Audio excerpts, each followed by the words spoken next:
హల్లెలూయా. అందరూ ఒకసారి రెండు చేతులు పైకి ఒకసారి మనసారా దేవునికి స్తోత్రం చెల్లిద్దాం. హల్లెలూయా హల్లెలూయా. దేవుని వాక్యం పత్రిక 12వ అధ్యాయం 2వ వచనం చదువుతున్నాం.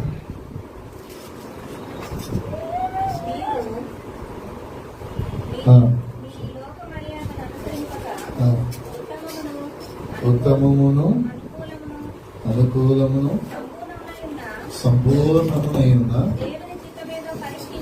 దేవుని చిత్తమును పరీక్షించి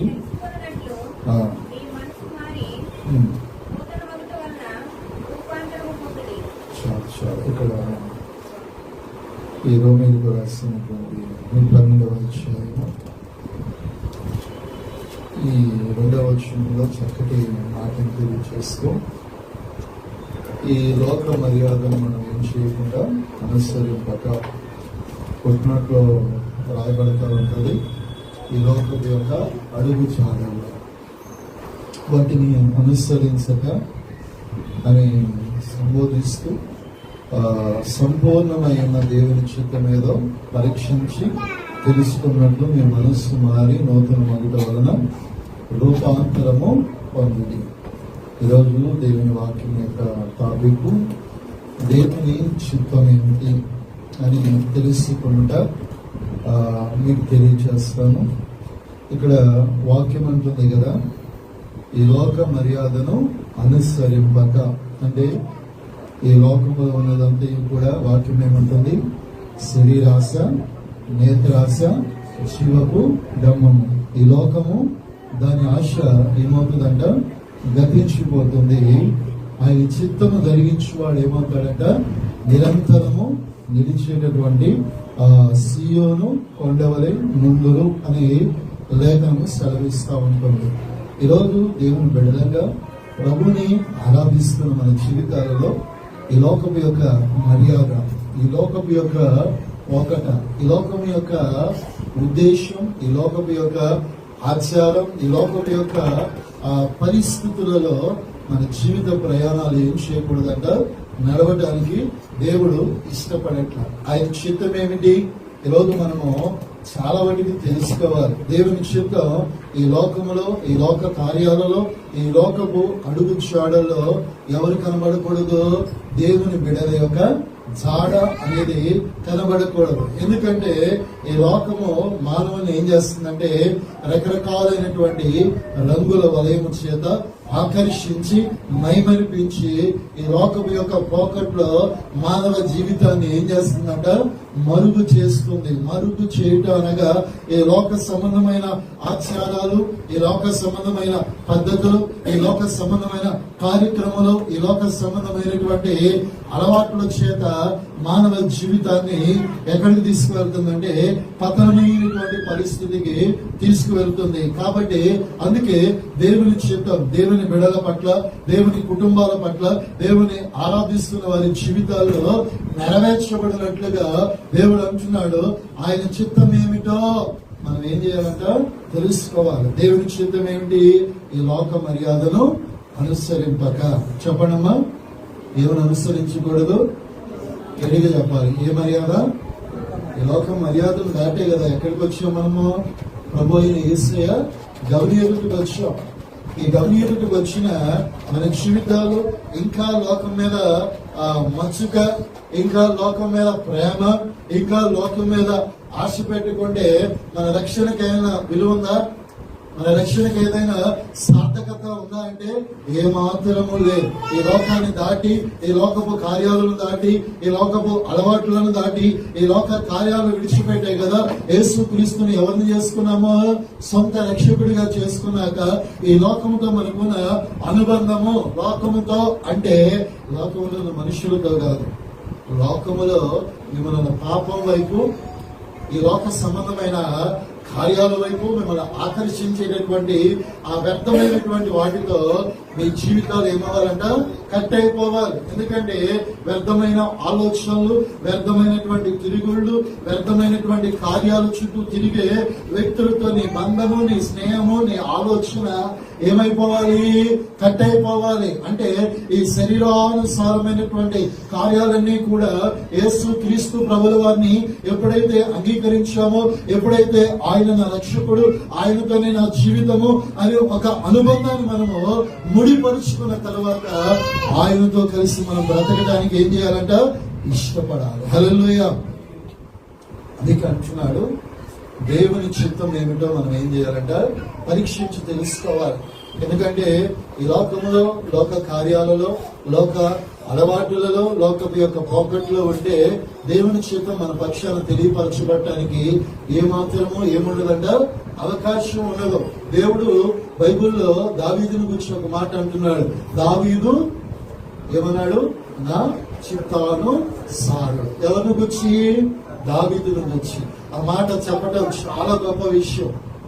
ఎందుకంటే దావీదుని గురించి బైబిల్ చెబుతున్న మాట ఏంటంటే, అతడి సమస్య వచ్చినా, కష్టం వచ్చినా, యుద్ధం చేయాల్సి వచ్చినా, ఏ సందర్భమైనా, ఏ పరిస్థితి అయినా అతనుకున్న ఒక మంచి గుణలక్షణం ఏంటంటే, యెహోవా యొద్ద విచారణ చేసి ఆ పనిని ఏం చేసేవాడంట? ప్రారంభించేవాడు. ఏ పని అయినా, తన కుటుంబమైనా, తన బిడ్డల జీవితమైనా, తన రాజ్యమైనా, అయ్యో తాను ఎక్కడ నిలిచినా కూడా తనకున్నటువంటి మంచి ఆలోచన ఏంటంటే, మొట్టమొదటిగా దేవుడైన యేసయ్యను, దేవుడైన యెహోవాను, తండ్రి అయిన దేవుని దగ్గరికి వెళ్ళి ఆశ్రయించి ఏం చేసేవాడట? ప్రార్థన చేసేవాడు. అందుకే దేవుడు అంటున్నాడు, దావీదు నా చిత్తానుసారుడు, అతడు నా మనస్సు ఎరిగి, అతడు నా ఆలోచన ఎరిగి, అతడు నా తలంపును ఎరిగి ఏం చేస్తున్నాడంట? నడుస్తా ఉన్నాడు. నా మనస్సు ఎరిగి అతడు ఏం చేస్తున్నాడంట? నడుస్తున్నాడు. అందుకే దావీదుని గురించి దేవుడు అంటున్నాడు, నా చిత్తానుసారుడు. హల్లెలూయా. అయితే ఈరోజు దేవుని బిడ్డలాగా మన పక్షమున దేవుని చిత్తం ఏమిటి? వాక్యం సెలవిస్తా ఉంది. దేవుని చిత్తాన్ని గురించి కొన్ని మాటలు లేఖనాల నుంచి మీకు తెలియజేస్తాను. ఇదివరకు ఈ సబ్జెక్టుని గురించి కూడా చెప్పాను. మరలా కొన్ని మాటలు పరిశుద్ధ గ్రంథముల నుంచి మీకు తెలియజేస్తాను. మొదటి దశలోనికి రాసిన పత్రిక, అపొస్తలుడైన పౌలు దశలోనికి రాసిన మొదటి పత్రిక 5వ అధ్యాయము 18వ వచనం చదవండి. ప్రతి విషయమందును కృతజ్ఞతాస్తుతులు చెల్లించుట, ఇలాగు చేయుట యేసు క్రీస్తునందు మీ విషయములో దేవుని యొక్క చిత్తము. దేవుని చిత్తము ఏమిటి అంటే ఇక్కడ సెలవిస్తున్న మాట చక్కటి మాట. ఏమని? ప్రతి విషయమందు కృతజ్ఞతాస్తుతులు చెల్లించుట, ఇలాగు చేయుట క్రీస్తు యేసునందు మీ అందు, మీ జీవితమందు, నా జీవితమందు, మన అందరి విషయములో అది ఎవరి చిత్తం అంట? దేవుని యొక్క చిత్తము. ప్రతి విషయమునందు ప్రతి వారు కూడా దేవునికి ఏం చెల్లించాలి? అందరు చెప్పండి, ఏం చెల్లించాలమ్మా? కృతజ్ఞత స్తుతులు. కృతజ్ఞత. గతించిన కాలంలో దేవుడు మీ కొరకు చేసిన ప్రతి మేలును బట్టి దేవునికి ఏం చెల్లించాలి? కృతజ్ఞతలు. ప్రభా, వెండితోనూ బంగారంతోనూ ఆయనకి ఏమీ ఇవ్వలేకపోయినా దావీదు అంటున్నాడు, ప్రజలందరి ఎదుట నేను నీకు కృతజ్ఞతాస్తుతులు చెల్లించుతున్నాను. దేవుడు అంటున్నాడు, ఒక విరిగి నలిగిన మనసే దేవునికి ఇష్టమైన బలి. ఆ విరిగి నలిగినటువంటి ఆ మనస్సుతో దేవుడు చేసిన ప్రతి కార్యమును మనం ఏం చేయాలంట? తలంచుకొనొచ్చు. ప్రతి సందర్భములోను, ప్రతి విషయములోను, అయ్యో ప్రతి సందర్భానుసారముగా ప్రభుకు మనం ఏం చెల్లించాలి? కృతజ్ఞతలు చెల్లించాలి. ఎందుకంటే ఏదైనా ఒక వ్యక్తి మనకు ఒక చిన్న మేలు చేసేది అనుకోండి, ఆ మేలు మనకు గుర్తొచ్చినప్పుడల్లా ఆ వ్యక్తిని మనం ఏం చేస్తామో తలంచుకుంటారా లేదమ్మా? ఎవరైనా ఒక చిన్న కష్టములో, కన్నీటిలో, ఏదో ఒక బాధలో నీకు ఏదైనా చేతనైనంత సహాయం చేస్తే ఆ వ్యక్తిని నీకు ఏదైనా ఒక పరిస్థితి మధ్య విడిపించబడినప్పుడు ఆ విషయం ఒకసారి నీకు జ్ఞాపకంలోకి వచ్చినప్పుడు, అయ్యో పలానా సందర్భం ఒక నాకు సహోదరుడు సహాయం చేశాడు, నిజంగా ఆ సమయంలో, ఆ సందర్భంలో అతడు నాకు సహాయం చేయకపోతే చేయకపోతే ఏమవుతుంది, నా పరిస్థితి వేరేలాగా ఉంటుంది. కాబట్టి నేను ఏం చెల్లించాలంటున్నాడు, ఆ వాక్యం జ్ఞాపకం తెచ్చుకున్నప్పుడు ఆ వ్యక్తి ఏం చేస్తా ఉంటాడంట, కృతజ్ఞత చెల్లిస్తా ఉంటాడు. హల్లెలూయా. మీరు కూడా మీ జీవితాల్లో, మీ కుటుంబాల్లో, మీ క్లిష్టమైన పరిస్థితుల్లో, మీ కన్నీటి కలిగిన ఆ పరిస్థితుల్లో మీ వారు, మీతో ఉన్నవారు అయ్యో అందరూ చేవిడిచినప్పుడు ఎవరో ఒకరు మీ కొరకు నిలబడిన వారు ఉంటారు చూడండి, వారిని ఎప్పుడూ మర్చిపోరు. హల్లెలూయా. వారిని ఎప్పుడు ఏం చేయొద్దంట, మర్చిపోకూడదు. ఎందుకంటే వారు మీ జీవితంలో ఆ సమయంలో ఒక ఇంపార్టెంట్ రోల్ వారు పాత్రను వారు ఏం చేశారంటే పోషించారు. ఆ సమయంలో వారు లేకపోతే మీ జీవితాలు ఎలా ఉంటాయో, ఆ సందర్భంలో వారు మీ పక్షాన్ని నిలిచి ప్రార్థించకపోతే, వారు మీ పక్షాన్ని నిలిచి సహాయం చేయకపోతే మీ జీవితాలు విభిన్నంగా ఉండొచ్చు. అయితే వారు చేసింది ఒక చిన్నదైనా కూడా మనం ఏం చేయాలంట, కృతజ్ఞత జీవిత కాలము మర్చిపోకూడదు. హల్లెలూయా. దేవుడు కూడా మీ జీవితంలో, నా జీవితంలో కూడా ఆయన ఒకటే కోరుకుంటున్నాడు, ఏంటంటే కృతజ్ఞత కోరుకుంటున్నాడు. హల్లెలూయా. ఆనాడు ఇజ్రాయేల్ ప్రజలను 430 సంవత్సరాలకు పైగా ఐగుప్తు బానిసత్వం నుంచి దేవుడు ఏం చేశాడంట, విడిపించాడు. ఆ బానిసత్వపు సంఖ్యలో వాళ్ళ కాళ్ళను నొప్పించారు, వారి ఆహారాన్ని శత్రువులు లాక్కున్నారు, వారి బంగారాన్ని దోచుకున్నారు, వారి స్త్రీలను బలాత్కారం చేశారు. అయ్యో వారు కష్టించి పని చేసినా కూడా వారికి ఏం దొరకలేదు, ఆహారం దొరకలే. ఇంకా చెప్పాలంటే ఒక గొడ్డు కంటే హీనమైనటువంటి కష్టాన్ని వచ్చితే దేవుడు ఇంచుమించు 10 తెగుళ్ళ పైన అక్కడ పుట్టించి తన ప్రజలను ఫరో చేత అక్కడి నుంచి బయటికి తెప్పించి ఎర్ర సముద్రాన్ని దేవుడు పాయలు చేసి ఆ పాలు తేనెలు ప్రవహించే దేశానికి వారిని ఏం చేస్తా ఉన్నాడు, చక్కగా నడిపిస్తా ఉన్నాడు, ఎన్నో కార్యాలు చేస్తా ఉన్నాడు. అయ్యో బండలో నుంచి నీటి ఓటను, అయ్యో చేరైనటువంటి నీటిని అయ్యో చక్కగా అయ్యో తీపి మధురమైనటువంటి వాటిగా చేస్తూ వారిని పోషిస్తూ పరలోకపు మన్నాను దేవుడు అంత ఇచ్చినా కూడా వారు దేవుని ఏం చేశారంట, మరిచిపోయారు. ఏం చేశారు చెప్పండి అమ్మా. దేవుడు అంటున్నాడు కదా, వారు కృతజ్ఞత లేక అరణ్యములో ఆకులు రాలినట్లుగా వారు ఏమైపోయారట, రాలిపోయారు. ఎండిపోయిన ఆకులు ఎప్పుడు చెట్టుకుంటాయా, బలమైన గాలి వస్తే ఏమవుతుంది చెప్పండి అమ్మా. గాలి ఉంది మా ఇంటి ముందు గుడిస్తున్నారా చెప్పండి సిస్టర్స్, ఇంటి ముందు చెట్లు లేవు కదా, ఎక్కడ చూసినా సిమెంట్ రోడ్లతో ఎక్కడో కొన్ని చోట్ల చెట్లు ఉంటాయి. ఆ చెట్లు ఉన్న చోట ఆ చెట్టు నుంచి ఏమొస్తా ఉంటాయి, ఎండిపోయిన ఆకులు. బలమైన గాలు వస్తే పచ్చాకులు కూడా ఏమైపోతా ఉంటాయి. అంటే ఆ కాలంలో వారి కృతజ్ఞత లేక ఏమైపోయారట, అరణ్యములో ఆకులు రాలినట్లుగా అనేకులు. ఎందుకంటే దేవుడు వారి కొరకు పరలోకములో దేవదూతలు తినే ఆహారాన్ని వారికి సమృద్ధిగా ఇచ్చాడు. అయ్యో చక్కగా నీటిని ఇచ్చాడు. కానీ వారు దేని కొరకు కక్కుర్తిపడ్డారు, దేని కొరకు దేవుని విసిగించారంటే అక్కడ కూరగాయలు ఉన్నాయి, అక్కడ మాంసం ఉంది అని వారు ఏం చేసుకుంటున్నారు, జ్ఞాపకం తెచ్చుకుంటున్నారు. అక్కడ కరువు ఉంది, అక్కడ క్షామం ఉంది, అక్కడ అయ్యో శ్రమ ఉంది, అక్కడ బలాత్కారం ఉంది, అక్కడ చెర ఉంది, అక్కడ అవమానం ఉంది, అక్కడ నిందనే విషయాన్ని వారు ఏం చేశారట, మరిచిపోయారు. అందుకే కృతజ్ఞత లేక వారు అరణ్యములో ఏమైపోయారట, ఆకుల వలె రాలిపోయారు. అందుకే అంటున్నాడు దేవుడు, అంటున్నాడు ఈ రోజు మన మందు దేవుని యొక్క చిత్తం ఏంటంటే ప్రతి విషయమునందు ఏం చెల్లించాలి, కృతజ్ఞత. నీ జీవితంలో ఏ వ్యక్తి అయినా ఏ సందర్భంలో ఏ కష్టములో కన్నీటిలో నీ పక్షాన్ని నిలిచిన వ్యక్తిని మర్చిపోయి అయ్యో వారు చేసిన మేలు విషయంలో అశ్రద్ధ కలిగి వారి విషయంలో నిలిచి ఉన్నామంటే అయ్యో ప్రతి వారి విషయంలో దేవుడు జ్ఞాపకం తెచ్చుకుంటాడు. ఎందుకంటే ప్రభు మన జీవితాలను కూడా ఈ విధంగా నడిపిస్తా ఉన్నాడు, మేలు చేస్తా ఉన్నాడు. మేలును మర్చిపోతే ఇంకొక మేలు పొందుకోవడానికి మన జీవితంలో ఏముండదు, అవకాశం ఉండదు. దేవుడు ఒకసారి చూస్తాడు, అయ్యో మరొకసారి పరిశీలిస్తాడు, ఇంకొకసారి ఆ వ్యక్తిని శిక్షకు లోను చేస్తాడు. కాబట్టి ప్రతి సందర్భంలో ప్రతి క్రైస్తవుడు కూడా దేవుడు చేసిన మేలు, అలాగే భౌతికంగా మీ జీవితాల్లో మీ కొరకు ప్రయాసపడిన వ్యక్తి విషయంలో మాత్రం కృతజ్ఞత చూపించుట మానకండి. హల్లెలూయా.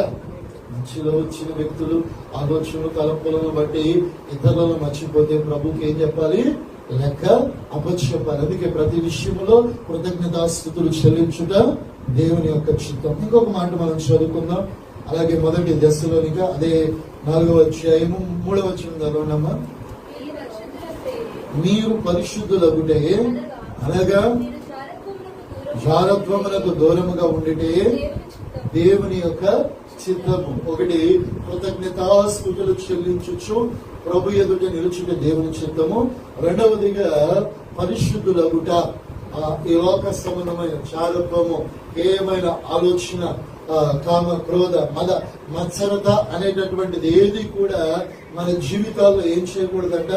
నిలబడటానికి అవకాశము ఉండకూడదు. ఎందుకంటే మనుషుడు దేహమందు చూడటానికి తన వస్త్రాన్ని బట్టి, తన చూపును బట్టి, తన యొక్క మాటను బట్టి అతడు ఎంతో పరిశుద్ధుడిగా మనం ఎంచుకుంటాం. లోపట మానవుని హృదయం ఎలా ఉందో ఎవరికైనా తెలుసమ్మా? నా హృదయం ఎలా ఉందో మీకు తెలుసా? మీ హృదయం ఏందో నాకు తెలుస్తుందా కదా? దేవుడు అంటాడు కదా, ఈ హృదయంలో ఏమున్నదో, అయ్యో ఈ హృదయ అంతరంగంలో ఏమున్నదో కూడా మనుషుడు కూడా ఏం చేయలేడంట? కనిపెట్టలేడు. కానీ ఈ హృదయ మర్మములు ఎరిగిన దేవుడు ఎవరో? సజీవుడైన యేసయ్య ఉన్నాడు. ప్రతి వారి ఆలోచనలు చూస్తున్నాడు. లోపట దాగి ఉన్నటువంటి ప్రతి కల్మషము ఏం చేయబడాలంట? వాక్యము చేత ఉదక స్నానము చేయబడుతూ ఈ మలినత్వం అంతా ఏం చేయబడాలి? కడగబడాలి. ఏ వ్యక్తి దేవుని సన్నిధిలో ఎప్పుడు కనబడినా, మందిరములోనైనా, నీ ఇంటిలో దేవుని సన్నిధిలో మోకరించి ప్రార్థించేటప్పుడైనా, నీ ఉద్యోగంలోనైనా, నీ వ్యాపారంలోనైనా, నువ్వు ఎక్కడ నిలిచినా కూడా నీ పరిశుద్ధత అనేటటువంటి ఘటమును ఏం చేసుకోవాలంట? ఎల్లప్పుడూ కాపాడుకోవాలి. లోకంలో వ్యక్తుల సహవాసం చేయొద్దని అన్ను, కానీ వారితో సహవాసం చేసేటప్పుడు నీ మాట, నీ చూపు, ఆలోచన కూడా జాగ్రత్త కలిగి ఉండాలి. హల్లెలూయా. అక్కడ ప్రమాదం ఉంది అని ఒక హెచ్చరిక బోర్డు పెట్టినప్పుడు ఆ ప్రయాణంలో స్పీడ్ గా వెళ్తారు ఎవరైనా? మన వేగాన్ని ఏం చేస్తాము? చెప్పడమ్మా సాధువులారా. వచ్చి మీద వెళ్ళేటప్పుడు ప్రమాదము, మలుపులో ప్రమాదం ఉందని చెప్పినప్పుడు నీ వేగం తగ్గిస్తారా లేదా? నాకేంటి, నేను ఇదే వేగంతో వెళ్తానంటే ఆ మలుపులో నీ బండి తలకిందులైంది, నీ పరిస్థితి కూడా ఏమవుతుంది? అదే నువ్వు స్లో చేసుకుంటే చక్కగా ఆ మలుపు తిరిగి నీ గమ్యానికి ఏమవుతావో చేరగలుగుతావు. లేదని చెప్పి నా ఇష్టానుసారంగా వెళ్తానంటే గమ్యానికి చేరగలుగుతావా? చేరలేవు. లోకం కూడా అంతే. వ్యక్తులు ఉంటారు, సమూహాలు ఉంటారు, అనేక మంది ఈ లోకానుసారమైన ఆలోచనలు, తలంపులు, ఉద్దేశం కలిగిన వారు ఉంటారు. అయితే అక్కడ ఉన్న వ్యక్తులతో ఇది దేవునికి అయిష్టమైనది, ప్రమాదం అన్నప్పుడు అక్కడ నువ్వేం చేయాలంట? జాగ్రత్త వహించాలి. మాట్లాడేటప్పుడు జాగ్రత్త వహించాలి. అయ్యో వారితో కూర్చుని సంభాషించేటప్పుడు జాగ్రత్త వహించాలి. వారు తినేటటువంటి విషయాల్లో కూడా ప్రతిదీ కూడా హృదయ ఆలోచనలో, తలపుల్లో కూడా జాగ్రత్త కలిగి ఉంటే నీ హృదయం కల్మషం అవటానికి ఏముండదు? అవకాశము లేదు. ఒకవేళ లేదు అనుకుని వారితో కూర్చున్నావా, వారితో మాట్లాడావా, వారి వలె ప్రవర్తించావా, నీ హృదయం అంతా కూడా ఏమవుతుంది? కలుషిమవుతుంది. ఈ సంక్రాంతి సమయంలో ఊర్లో ఏమాడతారమ్మా? పేకాట్లు ఆడతారు, కోడి పందాలు వేస్తారు. ఇదివరకు కూడా మీకు చెప్పాను, మరలా సందర్భానుసారం కాబట్టి ఒక మాట చెప్తాను. ఒక ఏలూరులో ఒక సహోదరు ఉంది. ఆమె ఇంచుమించు 30 సంవత్సరాలు వివాహమైన తర్వాత, 30 సంవత్సరాల తర్వాత తన భర్త రక్షించబడ్డాడు. లోకాన్ని, లోకములో అన్నిటిని విసర్జించి ప్రభు ఎదుట ఒక 5 సంవత్సరాలు చక్కగా నడుస్తా ఉన్నాడు. ఒకనొక సందర్భానికి హైదరాబాద్ నుంచి తన స్నేహితులు వచ్చినప్పుడు వచ్చిన స్నేహితులను తీసుకుని భీమవరం ఆ ప్రాంతానికి కోడి పందాలకి ఈ యొక్క ఆటలాడి చోటుకు వెళ్ళాడు. అయితే అప్పటికి వాళ్ళ ఆవిడ చెప్తానే ఉంది, ఏమండి మీరు ఈ లోకానుసారమైన ప్రవర్తన, ఈ లోకానుసారమైనటువంటి ఆలోచనలు చేయకూడదండి. మీరు ఇలా బ్రతకాలి, ఇలా ప్రవర్తించాలని వారికి తెలియజేసినప్పుడు ఆయన అన్నాడు, నేను దేవుణ్ణి నమ్ముకున్నాను కదా, అయ్యో వెళ్ళను, ఆ ప్రాంతాల్లోనికి వెళ్ళినా కూడా ఆ పనులు నేను చేయను అని ఆమెతో అన్నాడు. ఆమె ఏమందంటే, కనీసము ఆ ప్రాంతాలకు వెళ్ళటం కూడా మంచిది కాదండి, వెళ్ళకండి అంటే కూడా వెళ్ళలేదు. అయ్యో స్నేహితులు పట్టుకుని మొదటి రోజు వెళ్ళాడు. అయితే స్నేహితులు మొదటి రోజు ఈ కోడి పందాలు ఆడి డబ్బులు పోగొట్టుకున్నారు. రెండో రోజు మరలా తన భార్య చెప్పిన వినలేదు. రెండో రోజు తన స్నేహితుడు ఈ ప్యాకాట్ ఆడుతా ఉన్నప్పుడు ఆడే ప్రతి ఆట కూడా ఏమవుతా ఉన్నాడంట, ఓడిపోతా ఉన్నాడు. డబ్బులు ఏమవుతున్నాయి, పోగొట్టుకుంటున్నాడు. ఈ లోపల ఆ ఫ్రెండ్ కి టెన్షన్ వచ్చి అతని చేతిలో ఒక సిగరెట్ ఉంటే కాల్చుకుని తాగుతా ఉన్నాడు. మళ్ళా ఆడుతా ఉన్నాడు కానీ ఏమవట్లేదంట, గెలవట్లేదు. ఆ ఫ్రెండ్ యొక్క పరిస్థితిని చూడగానే ఇది వరకు మనోడు ప్యాకాట్ లో మంచి వీరుడు, వెంటనే ఆ ఫ్రెండ్ అలా పైకి లేపి పక్కన కూర్చోబెట్టి ఆ ఫ్రెండ్ నోట్లో ఉన్న సిగరెట్ తీసుకుని ఎక్కడ పెట్టుకున్నాడు, ఇతని నోట్లో పెట్టుకుని ఆ ప్యాకం తీసుకుని ఏం చేయడం ప్రారంభించాడు, వేయటం ప్రారంభించాడు. అతడు వేస్తా ఉన్నాడు, సమస్తమును చివరికి కోల్పోయాడు. అక్కడ ఉన్నటువంటి తన స్నేహితులందరూ కూడా ఆశ్చర్యపోతున్నారు. అయ్యో డబ్బులు పోతున్నందుకు ఆశ్చర్యపోవట్లా. ఇది వరకు అతడు ఎక్కడికి పిలిచినా రాలే, తాగటానికి, అయ్యో తిరగటానికి, లోక అలవాట్లలో దేనికి పిలిచినా రాలేదు.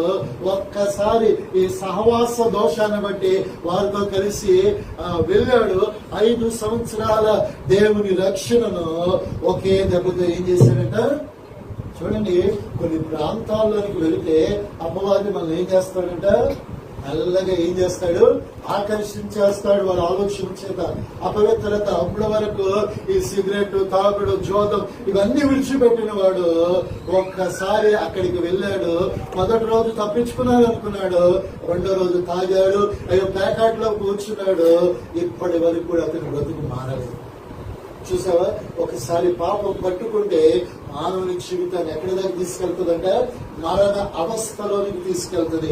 అందుకే దేవుని వాక్యం అంటుంది పరిశుద్ధులగుట దేవుని యొక్క చిత్తము. కాబట్టి మన జీవితాలలో పాపము కలిగిన స్థలాల్లోనికి, అపవాది నిలుచుకుండే స్థలాల దగ్గరికి ఏ మాత్రమో వెళ్ళటానికి మన మనసు ఉండకూడదు. కాబట్టి లోకము, లోక అలవాటులు, అలాంటి అపవిత్రమైన వాటి యొద్దకు వెళ్లకుండా మన పరిశుద్ధత అనేటటువంటి ఘట్టమును చివరి వరకు కాపాడుకుందాము గాక.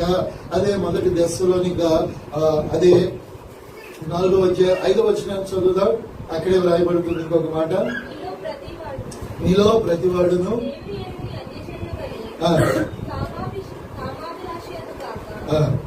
పరిశుద్ధత యందు, ఘనత యందు తన ఘటమును ఎట్లు కాపాడుకొనవలెనో అది ఎరుగు ఉండుట దేవుని చిత్తము. హల్లెలూయా. తమ ఘటమును పరిశుద్ధత యందు, ఘనత యందు తమ ఘటమును కాపాడుకునుట అది దేవుని యొక్క చిత్తమై ఉన్నది. పరిశుద్ధత దేవుడు నీకు ఇచ్చాడు. ఆయన రక్తము ప్రతి వారిని ఏం చేస్తుందంట, నీతిమంతులు చేస్తుంది. ఆయన శిలువ మ్రాను మీదకి ఎక్కి ఆ రక్త ప్రోక్షణ అవసక్యము ద్వారా మనందరము కూడా పాప ప్రాయశ్చిత్తము కలిగాలి. ఆ ప్రాయశ్చిత్తం ద్వారా నీతి మంతులుగా చేయబడిన మన జీవితంలో పరిశుద్ధత అనే ఘట్టమును మన విషయములో కాపాడుకున్నట్టు దేవుని యొక్క చిత్తం. ఈ పవిత్రతను, ఈ పరిశుద్ధతను ప్రభు నా జీవితంలో, నీ జీవితంలో ఆయన వచ్చే వరకు దీన్ని ఏం చేసుకోవాలంట, కాపాడుకోవాలి. ఎప్పుడు వస్తాడు తెలియదు, ఆయన ఎప్పుడో వస్తాడు. ఇదిగో వస్తున్నాడు అంటున్నాడు కదా, ఇంకా రాలేదనుకుంటున్నాడేమో మనుషుడు. కానీ హఠాత్తుగా మానవుని జీవితంలో ఏదొస్తుంది తెలుసమ్మా, దారిలో వెళ్తున్నవాడు అక్కడే ఏమైపోవచ్చు, జీవితం మర్చిపోతుంది. కాబట్టి తన జీవితంలో, నా జీవితంలో దేవుడు ఎప్పుడు వచ్చినా కూడా అయ్యా ఇంకా నేను దిద్దుకుంటాను కాదు, సిద్ధపాటు కలిగిన జీవితం క్రైస్తవునికి రావాలి. అందుకే తమ ఘట్టమందు ఏం కాపాడుకోవాలంట, పరిశుద్ధిగా కాపాడుకోవాలంటే దేవుని చిత్తం. ఇంకొక మాట కీర్తన గ్రంథము 103:21 వచనం చదువుకుందాం. కీర్తన గ్రంథము 103:21.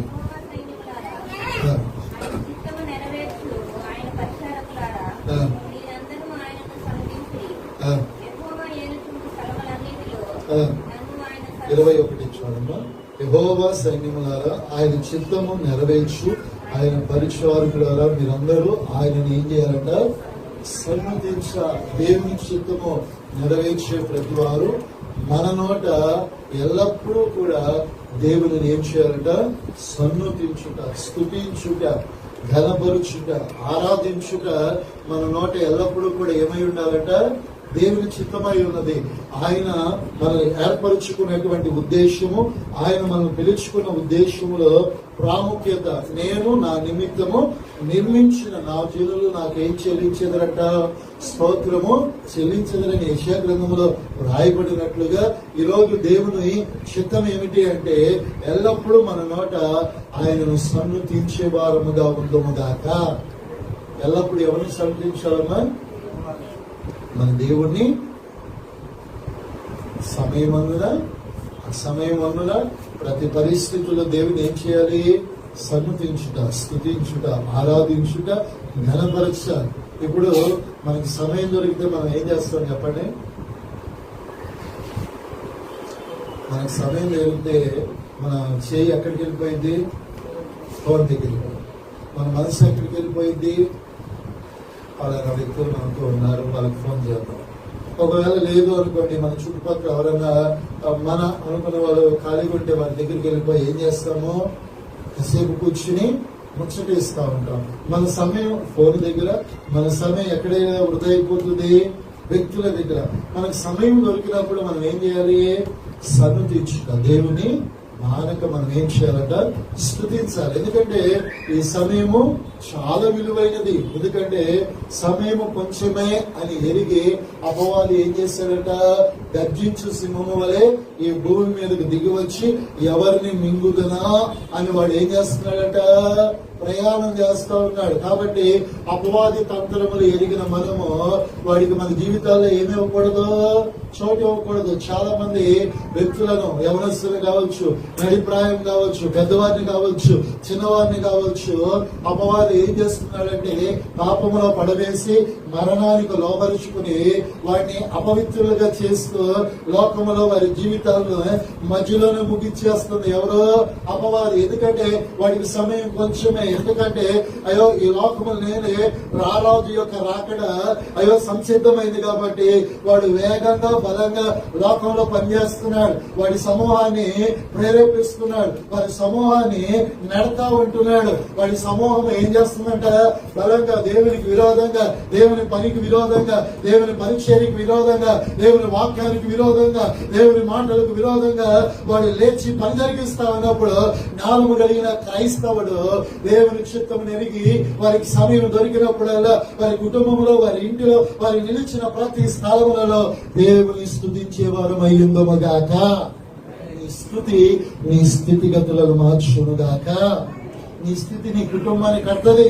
నీ స్థుతి అయ్యో నీ జీవితాలను, అయ్యో నీ కుటుంబాల జీవితాలను, నశించిపోతున్న వారి బ్రతుకులను నువ్వు సన్నుతించే స్తుతి, ఆరాధన వారి బ్రతుకులను దేవుని వైపు తిప్పునుగాక. హల్లెలూయా. ఇంకొక మాట చదువుకున్నాం. మొదటి పేతురు పత్రిక 2వ అధ్యాయం 15వ వచనం చదువుదాం. మొదటి పేతురు పత్రిక 2వ అధ్యాయము 15వ వచనం చదువుతాము.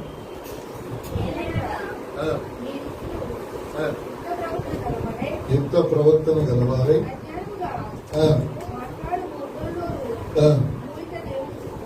మూర్ఖుల నోరు మోయుట. చూడండి, లోకంలో దేవునికి విరోధముగా, దేవునికి అయిష్టముగా, దేవునికి విరోధముగా రూపించబడుతున్న ఆయుధాలు లోకంలో ఉన్నాయి. అయితే ఇక్కడ అంటున్నాడు, ఏలయనగా మీరిట్లు యుక్త ప్రవర్తన గలవారై అజ్ఞానముగా మాట్లాడే మూర్ఖులు నోరు మోయుట. వాళ్ళకి నోటికి ఏం పెట్టాలి? చిక్కం పెట్టాలి. ఇప్పుడు చూడండి, నూర్చేటప్పుడు ఎద్దులకు ఏం పెడతారు? చిక్కం పెడతారు. చిక్కం పెట్టకపోతే అవి ఆ పంటలు ఏం చేస్తాయి? తినివేస్తాయి. ఆ తలంతటినీ కూడా ఏం చేస్తాయంట? పాడు చేస్తాయి. అందుకే వాటి నోటికి ఆ యొక్క కర్షకుడు ఏం చేస్తాడంటే చక్కగా చిక్కాన్ని పెట్టి దాన్ని ఏం చేస్తాడంట? కంట్రోల్లో నడిపిస్తాడు. ఇలాగే లోకంలో చాలా మంది ఇప్పుడైతే గుంపులు గుంపులుగా లేచారు. అలాంటి వారు లోకంలో ఉన్నప్పుడు దేవుడి చిత్తం ఏంటి? మూర్ఖుల నోటికి ఏం పెట్టాలంట? చిక్కం పెట్టాలి. వారి నోటికి చిక్కం పెట్టాలంటే కొన్నిసార్లు అవాయిడ్ చేయాలి. కొన్నిసార్లు వారి మాటలన్నిటికీ ఏం చేయాలంట, ఏమి వాళ్ళ జవాబు ఇవ్వకపోతే మన చేతిలో మనం ఏమవుతామో ఓడిపోతాం. వాడు ఇది మొదలుకొని ఇంకా ఏం చేస్తాడు, రెచ్చిపోతా ఉంటాడు. మూర్ఖుడికి మంచి ఏంటో చెడు ఏంటో తెలుస్తుందా? పెద్ద ఏంటో చిన్న ఏంటో మర్యాద తెలుస్తుందా? కనీసం జ్ఞానంగా మాట్లాడతాడా? మాట్లాడాడు. మూర్ఖుడికి ఏంటంటే వయసుతో సంబంధం లేదు, మనిషితో సంబంధం లేదు, పెద్దరికంతో సంబంధం లేదు, ఎదుటి వ్యక్తి గౌరవంతో, ఎదుటి వ్యక్తి యొక్క నైతిక విలువలతో ఏముండదో సంబంధం ఉండదు. అతని నోటికి ఏదొస్తే అతడు ఏం చేస్తాడంట, మాట్లాడతారు. అలాంటి వారికి మనం ఏం చెప్పాలి, బుద్ధి చెప్పాలి. ఎందుకంటే మంచితనమును గూర్చి న్యాయమును గూర్చి వారికి విశదీకరించకపోతే ఆ మూర్ఖుడు ఇంకా మూర్ఖుడుగానే బ్రతుకుతాడు. ఆ మూర్ఖత్వం చేత ఇతరులకు ఏం కలుగు చేస్తాడు, నష్టం కలుగు చేస్తాడు. వారి ఆలోచనలు మారుస్తాడు, వారి తలంపులు మారుస్తాడు, వారి ఉద్దేశాలు మారుస్తాడు. అలాంటి వారికి మనం బుద్ధి చూపడం ఎవరి చిత్తం అంట, దేవుని యొక్క చిత్తం. అలాంటి వారి నోటికి చిక్కం పెట్టాల్సిందే. ఈరోజు దేవుని సన్నిధానంలో దేవుని బిడలంగా దేవుని ఆరాధించేటటువంటి మన జీవితాల్లో దేవునికి విరోధంగా లేస్తూ మాట్లాడే ప్రతి వారి నోటికి ఏం చెప్పాలి, సమాధానము ఎవరివ్వాలి, చెప్పడం ఎవరివ్వాలి, మనమే ఇవ్వాలి. మనం ఇవ్వాలంటే మనం కూడా ఏం చేయాలి, దేవుని గురించిన సరైన అవగాహన, దేవుని గురించిన జ్ఞానం మనం ఏం చేయాలంటే అభ్యసించాలి. ఏదో తెలిసింది చెప్పామనుకోండి, వారి మధ్యలో ఏమైపోతామో తేలిపోతాం. అదే నేర్చుకున్నాం అనుకోండి, అతడు మన ఎదుట నిలబడడానికి అవకాశము ఉండదు. హల్లెలూయా. ఎందుకంటే మూర్ఖుని ఉద్దేశం ఏంటంటే ఏదో ఒక విధమైన సాకులు ఒకటి పెట్టుకుని, మీరు చూడండి ఈ మధ్య ఏ సోషల్ మీడియాలో చూసినా ఈ మధ్య ఒక చిన్న టీవీ ఛానల్ పెట్టిన చెత్త న్యూస్లు చేయటానికి ఈరోజు మనుషులు ప్రేరేపించబడుతున్నారు. ఈ వాక్యాన్ని బట్టే వారితో నేను చెప్పగలిగే మాట ఏంటంటే, ఒక చిన్న ఛానల్ పెట్టిన ప్రతి వాడు కూడా వచ్చి క్రైస్తవుని గురించి, యేసుక్రీస్తుని గురించి ఏం పెడుతున్నారు, ఇంటర్వ్యూలు పెడుతున్నారు. వాడికి టీఆర్పీ రేటింగ్స్ కావాలి. వెళ్ళేవాడికి బుద్ధి ఉండాలి, అక్కడ కూర్చున్న వాళ్ళకి కూడా బుద్ధి ఉండాలి కదా. పిలవంగా వెళ్ళిపోవటం. అసలు అక్కడ దేవుని గురించిన ప్రకటన కంటే అక్కడ వాతావరణం ఎలా ఉంది, మత విద్వేషాలు, ఒకరి మధ్య ఒకరికి ఏం జరుగుతున్నాయి, కొట్లాట్లు జరుగుతున్నాయి. క్రైస్తవుడు లోకం కొరకు ఏం చేస్తాడు, ప్రార్థన చేసేవాడు లోకంలో ఉంటే క్షేమమే కదా, ఆరోగ్యమే కదా, దీవెనే కదా. ఒక తాగుబోతు ప్రాంతానికి ఉంటే అతని కుటుంబం నాశనమే. ఒక తిరుగుబోతు ఒక ఇంట్లో ఉంటే ఆ ఇంటికి నాశనమే. ఒక వ్యభిచారి ఒక ప్రాంతంలో ఉంటే ఆ ప్రాంతానికి నాశనమే. అదే ఈ పరిశుద్ధ గ్రంథం, దేవుని మందిరం, దేవుని నుంచి దేవుని ఆరాధించే స్థలాలుంటే ప్రజలను పరిశుద్ధులు చేస్తుంది, పాపం నుంచి బయటకు లాగుతుంది. అతిక్రమలను సరిచేసి దేవుని ఎదుట పరిశుద్ధులుగా నిలవబెడుతుంది. అలాంటి గ్రహింపు లేక ఈరోజు చిన్న ఛానల్స్ పెట్టి యేసు ప్రభుని విమర్శించడం, అలాంటి వారిని తీసుకొచ్చి ప్రోత్సహించి వారి పేరుని, వారి టీవీ ఛానల్ని యూట్యూబ్ లోను, ఇన్స్టాగ్రామ్ లోను, ఫేస్బుక్ లో పాపులారిటీ చేసుకుంటున్నారు. అలాంటి మూర్ఖులకు కూడా మనం ఏం చెప్పాలి, బుద్ధి చెప్పాలి. వాక్యము చేత, యుక్తమైన సంగతుల చేత. ఎందుకంటే కనీసము అవగాహన లేనివాడు కూడా వచ్చి ఏం చేస్తున్నాడు, మాట్లాడుతున్నాడు. ఎందుకు చెప్పినాడంటే, రోజు క్రైస్తవ్యం ఎవరిని బట్టి ఈ వాక్యం అంటుంది, మిమ్మల్ని బట్టే కదా నా నామము అన్యజనులు ఎదుట. మన వాళ్ళు మౌనంగా ఉంటే దేవుని చిత్తం. ఇక లేదని చెప్పేసి ఒక ఇంటర్వ్యూ దొరికిందని ప్రతి ఇంటర్వ్యూకి వెళ్తున్నారు. ప్రతి వాడు కూడా ఒక్కొక్క లాంగ్వేజ్, ఒక్కొక్క మాట వింటా ఉంటే ఆ హృదయం పగిలిపోయేటటువంటి మాటలు వింటా ఉన్నాం. దేవుని గురించి ఎవరు ఎన్ని చెప్పుకున్నా ఒక మాట సత్యం చెప్పగలుగుతాం. దేవుని మందిరం ఏ ప్రాంతంలో ఉన్నా, ఏ ప్రాంతంలో ఏ స్థలంలో ఉన్నా ఆ ప్రాంతం అంతా ఆరోగ్య ప్రదాతగా ఉంటాడు. ఆ ప్రజలందరికీ కూడా సుభిక్షము క్షేమమే కలిగింది. హల్లెలూయా. ఇప్పుడు సినిమా హాల్ ఉన్నాయనుకోండి, ఆ ప్రాంతం అంతా ప్రజల్ని ఏం చేస్తుంది, సినిమాలకి అల్లరితో కూడిన ఆటపాటలకు ప్రేరేపిస్తుంది. ఒక తాగుబోతుల యొక్క మద్యం షాప్ ఉందనుకోండి, ప్రజలు తాగి ఏం చేస్తారు, నశించిపోతారు.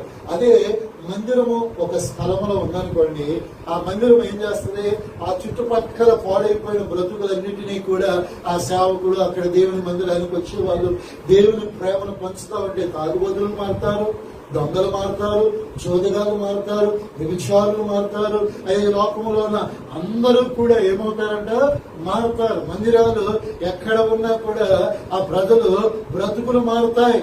అయ్యో తాగుడు బోతులు ఉండే మధ్యాహ్నం ఉన్నప్పుడు అయ్యో మందిరాలు ఉండటంలో తప్పే ఉంది, మందిరం ఉంటే బ్రతుకులు బాగుపడతాయి. అది సరైన అవగాహన లోకంలో లేదు. అలాంటి మూర్ఖులకు కూడా బుద్ధి చెప్పగలుగుతా ఎవరి చిత్తం అంట, దేవుని చిత్తమై ఉంది. కాబట్టి అలాంటి అవగాహన మన జీవితాల్లో కూడా ఉంటే మనకు ఎదురైనటువంటి పరిస్థితుల్లో దేవుని గురించి చక్కగా వారితో మాట్లాడుకుందాము గాక. హల్లెలూయా. చివరిగా ఇంకొక మాట, ఎఫెసీయులకు రాసినటువంటి పత్రిక 6వ అధ్యాయము 6-7 వచనాలు ఒకసారి చదువుదాం. 6వ అధ్యాయము 6-7. మనుష్యులను సంతోష పెట్టువారు చేయనట్లు కంటికి కనబడుటకే కాక క్రీస్తు దాసులమని ఎరిగి దేవుని చిత్తమును మనవపూర్వకముగా జరిగించుచు మనుష్యులకు చేసినట్లుగా కాక ప్రభువుకు చేసినట్లు ఇష్టపూర్వకముగా సేవ చేయుడి. హల్లెలూయా. దేవుని చిత్తమును మనవపూర్వకంగా జరిగించుట. హల్లెలూయా. పైరంటున్నాడు, కంటికి కనబడేటటువంటి మనుష్యులను సంతోష పెట్టక. మన జీవితాల్లో, మన కుటుంబాలలో, మన బ్రతుకులలో ఒక్కటి మాత్రం దేవుని వాక్యాన్ని బట్టి సెలవిస్తున్నటువంటి మాట ఏంటంటే, ఏ మనుషున్నైతే సంతోష పెట్టి కోరి సేవ చేస్తామో, ఏ మనుషున్నైతే సంతోష పెట్టి జీవించాలనుకుంటామో ఆ మనుషున్నే దేవుడు దూరం చేస్తాడు. సత్యం. ఏ మనిషిని సంతోష పెట్టాలి, ఏ మనిషిని ఉత్సాహపరచాలని ప్రయత్నం చేస్తామో ఆ మనుషులు దూరం అవుతారు. వాక్యమే అంటుంది, మనుషులను ఏమాత్రం మనం ఏం చేయకూడదు. ఏమాత్రం మన జీవితాల్లో, మన జీవితంలో ఏది చేసినా ఎవరికి మహిమ రావాలి చెప్పండి అమ్మా, ఎవరికి మహిమ రావాలి? మనం బట్టి మహిమ ఆయనకు వస్తాయి కదా, మన జీవితాలు ధన్యమవుతాయి, మన జీవితాలు ఆశీర్వదించబడతాయి, మన కుటుంబాల్లో అభివృద్ధి మేలు కలిగింది. లేదని చెప్పి మనుషులకి ఘనతనిచ్చామనుకోండి, ఆ ఘనతను పొందుతున్నామని చూసిన వాడినే కదా ఆకాశం నుంచి దేవుడు ఎక్కడికి పడేశాడు, ఈ భూమి మీదకి పడవేశాడు కదా. ఈ మనుషులను సంతోష పెట్టడానికి ఏమాత్రం మనము పరిచర్య చేయక, నీ కుటుంబంలో, నీ బిడ్డల్లో, నీ కుటుంబ వ్యవస్థలో ఈరోజు దేవుని పని చేయించున్న మన జీవితాల్లో ప్రార్థన చేసిన, ఆరాధించిన, స్తుతించిన, ఘనపరిచిన నన్ను బట్టి ఎవరు మహిమ పొందాలి? అందరూ చెప్పండి, ఎవరిని బట్టి? మనల్ని బట్టి ఎవరు మహిమ పొందాలమ్మా? దేవుడు మహిమ పొందితే ఘనత నీకు. అదే మనుషులు అనుకోండి, నువ్వు ఘనపరిచినంత కాలం నీ మీద పూలు జరుగుతారు. ఒకసారి నువ్వు ఘనత తప్పించావా నీ మీద రాళ్ళు కూడా అంతే. లోకం యొక్క పోకట అంతే. ఎందుకంటే లోకంలో మానవ సహజ స్వభావం అలాంటిది. అదే దేవుని సంతోష పెడితే ఆయన నీ మరణం వరకు నీతో తోడుగా ఉండి నడిపించువాడై ఉన్నాడు. హల్లెలూయా. అలాగే దేవునికి ఇష్టపూర్వకమైన సేవ మనం ఏం చేయాలంట? జరిగించాలి. దేవుడు నీలో నాలో ఏం కోరుకుంటున్నాడో మనం ఎరిగి తెలుసుకుని అలాంటి ఇష్టమైనటువంటి పని మనము చేయదుముగాక. ఎందుకంటే దేవుని ఇష్టం మన జీవితాల్లో ఎప్పుడైతే నెరవేర్చబడుతుందో నేనైతే చెప్పగలుగుతా, వెళుతున్న ప్రతి స్థలంలో దేవుడు నిన్ను గణపరచును గాక. నా యవ్వన కాలము నేను చెప్పగలుగుతాను, 23 సంవత్సరాల ఈ సేవ అనుభవంలో, నా బాల్యం నుంచి నేను నేర్చుకున్నటువంటి సేవ అనుభవంలో ప్రతి సందర్భంలో నాకు ఒక చిన్నది దేవుడిచ్చిన ప్రభుని స్తుతించక మానల. కష్టం కలిగిన, కన్నీరు కలిగిన నా జీవితంలో నేను చెప్పగలిగే మాట, దేవుని సన్నిధి ఎదుట, ఈ గ్రంథం ఎదుట ఒప్పుకోగలిగిన మాట, ప్రభుని స్తుతిస్తారే ఉంటాం. మనుష్యుని కంటే మొదట దేవునితో నేను చెబుతా. ఆయన చెప్పిన ఆలోచనను బట్టి సేవ చేస్తా ఉన్నా. ఒకవేళ నా సేవా పరీక్షల్లో లోకానికి గొప్పగా కనబడకపోవచ్చు, హల్లెలూయా, కానీ లోకములో నాకంటే గనులైన వారు చేయలేని కొన్ని పరీక్షల్లో నా బాల్య అవన కాలం నుంచి దేవుడు జరిగించాడు. నేను ఈ ప్రాంతానికి వచ్చిన కొత్తలో ఈ ప్రాంతంలో ఎన్నో సభలు, ఎన్నో కూడికలు, ఎన్నో ప్రాంతాల్లో 100 కొలది సంఘాలు వాక్య పరీక్షలు చేశా. బలంగా దేవుని కొరకు ఘనంగా వాడబడ్డా. చాలా అల్పుడను, అయ్యో నాకంటే గనులైన వారి ఎదుట చిన్నవాడిని నన్ను నిలబెట్టి వాడుకున్నాడు. ఎందుకు చెప్తున్నానంటే, ప్రభువుకి మనం ఎప్పుడైతే ఇష్టపూర్వకంగా, మనవపూర్వకంగా దేవుని చిత్తముని ఎరిగి మనం చిన్నదైనా పెద్దదైనా ఏ పనైనా చేస్తామో, కొద్ది కాలము మనుషుల మెప్పు దొరకకపోయినా, అయ్యో లోకములో మనకు ఆశీర్వాదములు అయ్యో దొరకకపోయినా, ఒక మాట నేను చెప్పగలుగుతా, ఏ చోట నీవు నిలిచినా దేవుడు నేను ఘనపరచును గాక. ఎందుకంటే దేవుని ఇష్టం నీలో జరగటం ప్రారంభిస్తే ఆయన చిత్తం, ఉద్దేశం నీలో ప్రారంభించబడుతూనే ఉంటది. హల్లెలూయా. నీ వెళ్ళే ప్రతి స్థలములో దేవుడు ఉంటాడు. నీవు నిలిచి ఏదైతే చేయనుద్దేశించావో అది చేయటానికి కూడా దేవుడు ఏమిస్తాడంట? ఓతనిస్తాడు. ఇంకా అక్కడ నిలబెట్టి నిన్ను ఘనపరచడానికి, నిన్ను హెచ్చించడానికి, అద్భుతాలు చేయడానికి దేవుడే నీ పక్షమున నడుము కట్టుకుంటాడు. అందుకే దేవునికి ఇష్టమైన సేవ, ప్రార్థించినా, స్తుతించినా, ఆరాధించినా, ఘనపరిచినా నా ద్వారా ఎవరు మహిమ పొందాలి? దేవుడే మహిమ పొందాలి. అది దేవుని చిత్తము. అలాంటి చిత్తము మనలో ఎల్లప్పుడూ నెరవేర్చబడును గాక. అందుకే ఈ రోమీయులకు రాసినటువంటి పత్రికలు అంటాడు, దేవుని చిత్తం ఏమిటో మనం ఏం చేయాలంట? పరీక్షించుకోవాలి. ఈరోజు నీ జీవితంలో, నా జీవితంలో కృతజ్ఞతాస్తుతులు చెల్లించుట దేవుని చిత్తం. చెల్లిస్తున్నామా? పరిశుద్ధంగా బ్రతుకుట దేవుని చిత్తం. బ్రతుకుతున్నామా? అలాగే మన పరిశుద్ధత అనే ఘట్టములో తుద వరకు, దేవుడు వచ్చే వరకు కాపాడుకోవాలంటున్నాడు. కాపాడుకుంటున్నావా? దేవుని స్తుతించాలని దేవుడు చెబుతున్నాడు. ఇంకా దేవుడు ఏమనుకుంటున్నాడంటే, మన జీవితంలో ప్రతి సందర్భంలో మనుషులు గాక దేవుని ఇష్టపూర్వకమైన పనిని మన జీవితంలో కలిగిస్తే అది దేవుని యొక్క చిత్తం అని ఎరిగితే దేవుడు నిశ్చయముగా మీ జీవితాల్లో ఫలభరితమైన ఆశీర్వాదం ఇచ్చును గాక. అతి కృప చేత దీవించును గాక. ప్రార్థన చేస్తున్నాం. కళ్ళు మూసుకొని ప్రార్థన చేస్తున్నాం.